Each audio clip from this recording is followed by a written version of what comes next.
Man, listen, it's real out here. You guys have been following me for a minute. I thank you so much for the support.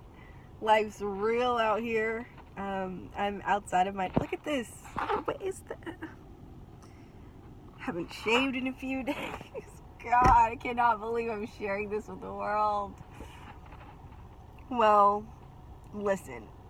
First off, thanks for bearing with me.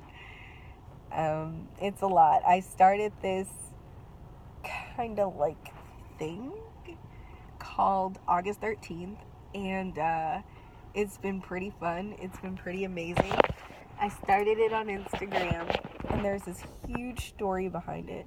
The reason, for those of you who don't know why I look like what the fuck, is because I'm currently homeless. I have been for the last almost 4 months now with my family. So my boyfriend of 2 years, as well as my 11-year-old daughter from a previous marriage.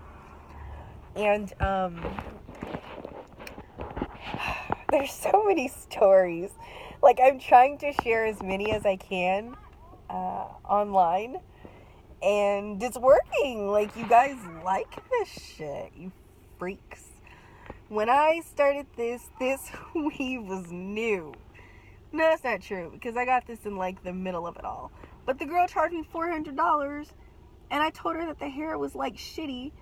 The shit she got pulled out my edges. Look, my shit was looking nice and beautiful, and now that's looking like what the fuck. And then don't even ask me what I'm doing with this headband here, because it makes me feel pretty. It's pink.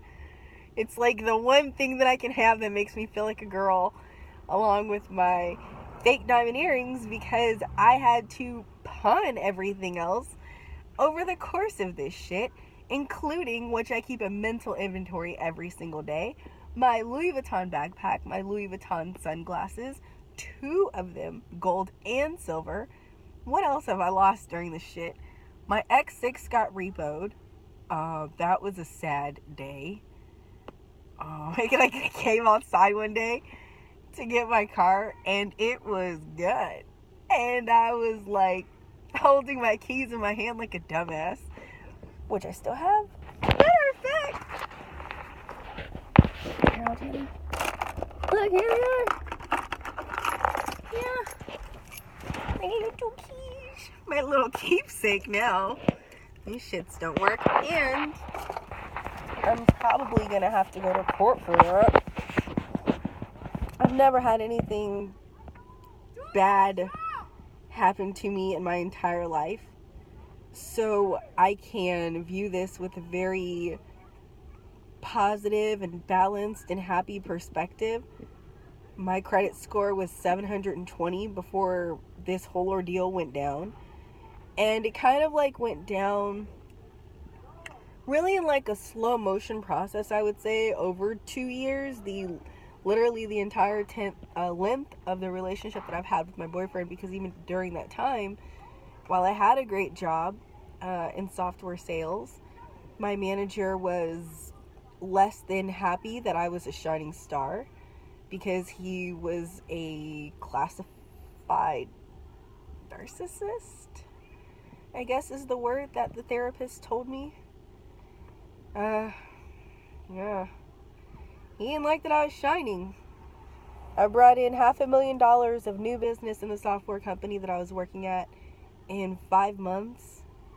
And I was brand new and still training while he was out on paternity leave.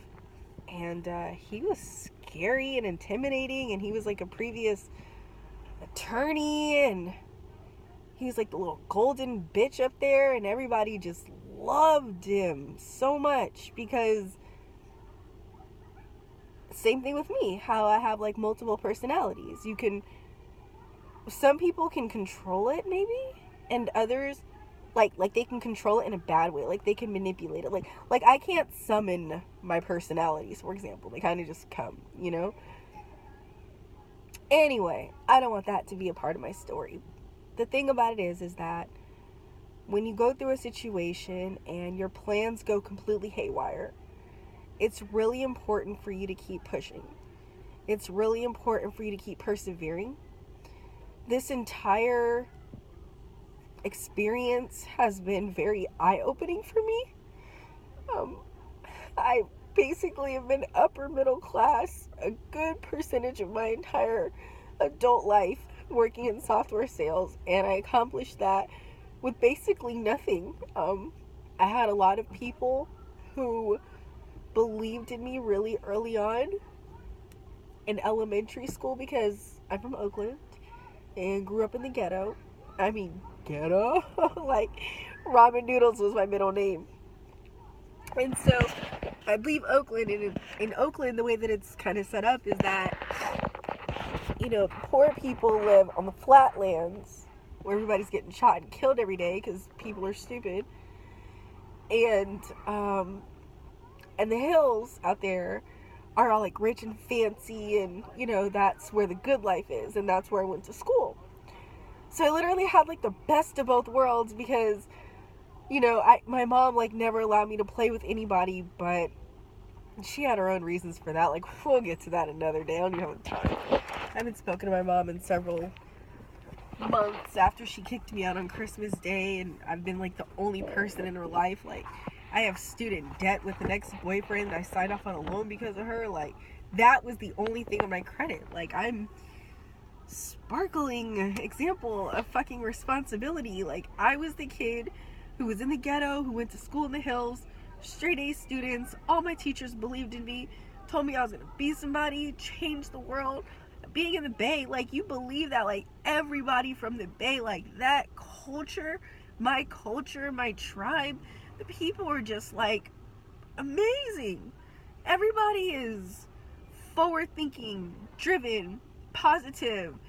It's all about teamwork. It's all about effort. It's all about contribution. You know, what are you creating in the world? And what really, like, breaks my heart is not the homelessness right now. I don't give a fuck about this shit. Like, I'm a shining star. I'm gonna be great. But what really frustrates me is how people are treating one another in the world right now. Like, what the fuck is going on? Like, the energy vampires are at an all-time high. They're trying to, like, start this race war.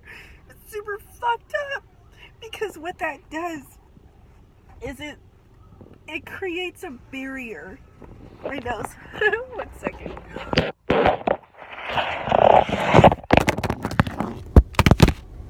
That was a drop. That was a very, very, very steep drop. Sorry, you guys. I'm recovering from a cold, so forgive me.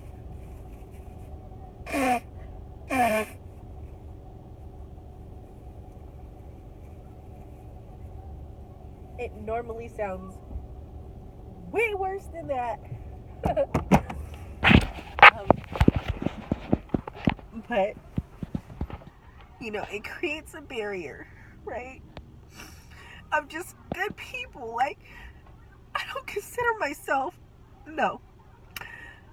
I know the color of the skin that I'm born in, duh, obviously. Very proud of this beautiful caramel color, right? But I also love seeing the ivories, the vanillas, you know, the beiges, the khakis. Like, from all of my, like, Korean friends, my Asian friends, my Hispanic friends, my white friends. And the thing about it is that the people, we're gonna call them, because I don't fucking know who they are. I don't know who controls the shit that keeps coming on the news, and they keep fucking, like, showing execution after execution after. Nobody wants to see that shit. Period. I'm tired of it. I'm trying to meet cool fucking people. Do you think I give a shit what color they are? That's what I care about during this homeless shit. I see so many fucked up things. I don't know this life. I live like a good life, you know, I'm a good person. I just believe in being a good fucking person. God damn, how hard is that? World, America in particular, fucking, this is crazy, you know? So I'm really tired of that, and I created this kind of, like, thing called August 13th. And the beauty of it is that August 13th is the day that I was born. I was raised not to look at color. I don't give a fuck about color. I give a shit about, are you a cool person or are you an asshole? Because if you're an asshole, you know the motto. Get right or get left. It's pretty fucking simple. But with that being said, I created this thing because there's a lot of things going on in the world that are interesting, right? Like how I've created all this fucking dope ass shit over the last month that I've been homeless, giving the very best of myself, and nobody cares about that. But then you got all these girls with big booties. No shade, because who doesn't like a big booty? I like a big booty. But damn, can I get a little love too? Why do I have to show my titties and ass for my voice to be heard? Because it seems like the girls with the titties and ass don't even have anything important to say. So, whatever. 1 second, I gotta order this.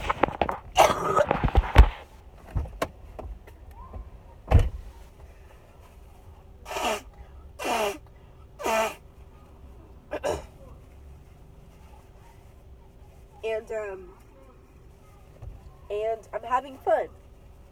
I'm having lots of fun with this thing. And I just think, here's my point to this video. It's not to promote my brand, because I don't even know what that's going to turn into. But I know it's going to be fucking great, I can tell you that shit. But more importantly, the point of me chronicling, this entire journey. Sorry for being so emotional. That is weird. I don't even know if I want to post this anymore. Like, oh, goodness gracious. But since I've already shared so much, I don't see how this could change anything else.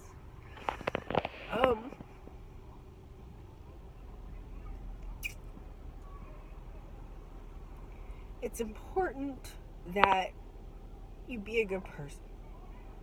It's important to know that no matter your adversity that you're going to have, because if you're trying and you're giving the best of yourself in life, you're gonna have the adversity. It's there to make you stronger. It's there to change your circumstances so that you can actually get what it is that you want.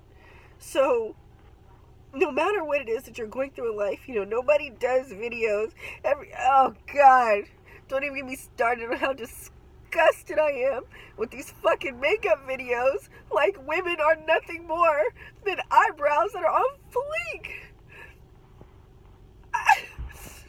Oh. And then everybody clowned that mom. There was this mom, and she was like reading these lyrics, and she was on point. And all these like little ignorant kids just clowned her. But these are the same kids that when you go to their page and say Black Lives Matter. Kanye face, how? How? Did Black Lives Matter before or after the police been killing us? Because technically that shit been happening forever. So why aren't you putting out the effort to show the fucking world that your life matters? You know why? Because you're too fucking concerned about your goddamn eyebrows. That's the fucking shit that I'm fed up with.